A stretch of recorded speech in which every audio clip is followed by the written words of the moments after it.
Amo Gala più di mia madre, più di mio padre, più di Picasso e persino più del denaro. Queste sono le parole ridondanti, se volete, con cui Salvador Dalì raccontava del suo amore per la moglie. Musa dei surrealisti, sposa di Paul Éluard, amante di Max Ernst e infine moglie anche di Dalì. 10 anni più anziana del pittore spagnolo, ma straordinaria donna capace di creare il successo di Dalì. Nella mia passeggiata oggi ho ripensato a un quadro e ho pensato sulla strada del ritorno di andare a casa e di raccontarvelo, perché è un quadro che io amo particolarmente e nasce da un sogno che poco prima del risveglio Gala farà e poi racconterà al marito. Il sogno causato dal volo di un'ape intorno a una melagrana, un attimo prima del risveglio, è un capolavoro indiscusso del grande pittore catalano. Qui Gala è sospesa perché il sogno è una condizione sospesa. Affascinato dalle teorie di Freud, Dalì ci racconta come il nostro sonno, il nostro sognare ci metta in comunicazione con la parte inconscia di noi stessi. È una realtà parallela, infatti le forme vengono soltanto cambiate in base anche alle paure che ognuno di noi porta con sé. Qui abbiamo tante figure che andremo ad analizzare. Io non so se il pittore abbia veramente voluto raccontare ognuna di queste figure secondo la simbologia che vedremo, però ci sono delle domande che dobbiamo porci. Il sonno e il sogno sono doni. Nella mitologia greca è dono di Ipnos, che è figlio della notte, è fratello di Eros, amore, e di Thanatos, la morte. Quindi il sogno ha qualcosa che ci può avvicinare al divino, ma che ci può anche spaventare, causare i famosi incubi.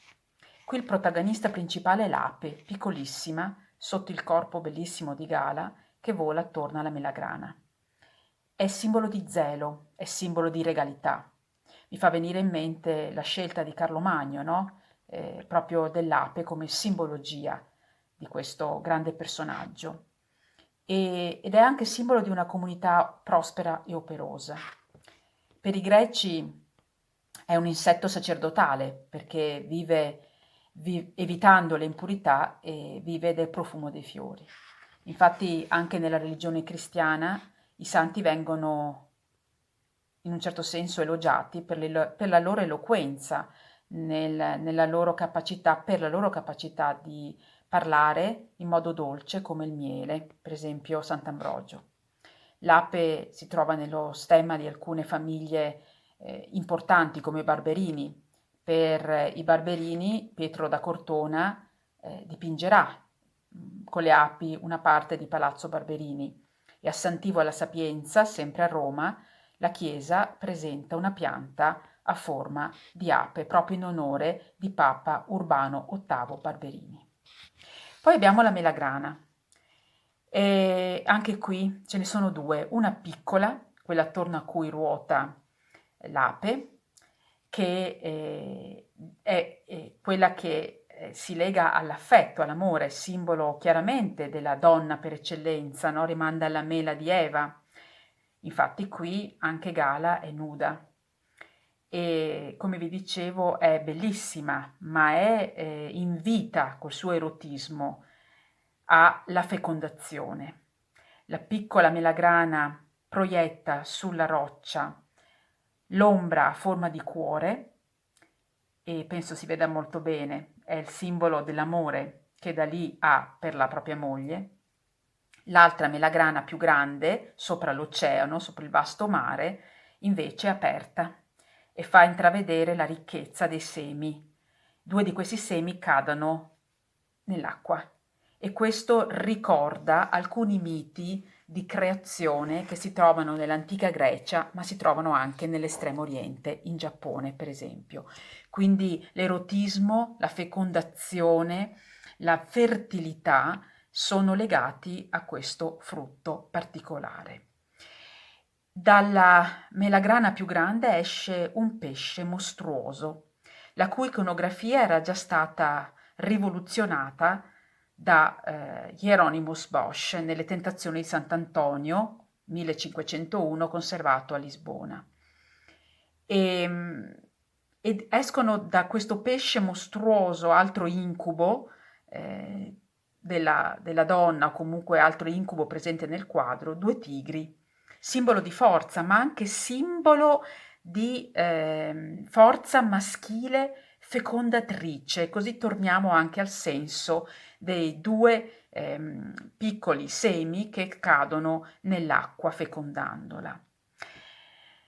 La curiosa immagine del fucile è quella che per tutta la critica ricorda il pungiglione dell'ape, il cui suono fastidioso disturba Gala poco prima del risveglio, e quindi il pittore l'ha voluto raffigurare come una minaccia, certo, un fucile che sta per sparare un colpo, l'ape che sta per colpirla, e quindi incombe su di lei, e sotto, come vediamo, anche le tigri feroci.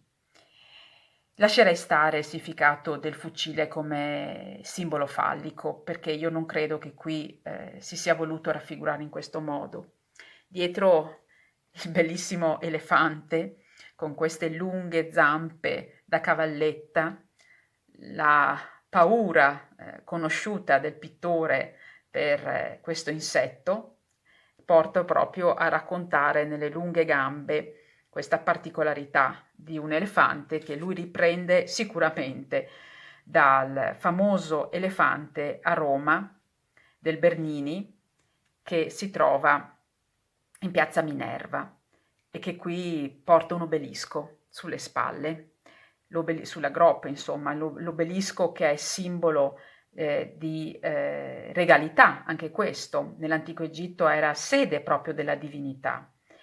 E era la cavalcatura regale per eccellenza in Asia, e quindi è simbolo di sovranità, di forza e di salvezza. E quindi viene conosciuto in questo modo anche in Europa, è così raffigurato. In più noi gli daremo anche una connotazione sacra, perché l'elefante diventa animale considerato frigido e quindi puro, casto, per questa ragione. Ed è interessantissimo come Dalì abbia voluto in questo modo richiamare anche quella castità, perché Gala viene raffigurata non in questo quadro ma in altri, avvicinandola alla Vergine Maria, e quindi questa sacralità e questo grande rispetto che lui provava per la moglie amatissima, come vi ho detto all'inizio del video, che morendo il pittore vorrà appunto fare imbalsamare per non perderne probabilmente la presenza e anche la, no, fattezza, l'immagine. Un quadro meraviglioso che, come vi dicevo, io amo particolarmente. Lo trovo intenso e lo trovo rivoluzionario, e mi piace aver condiviso, sono contenta di aver condiviso con voi questo bellissimo momento artistico.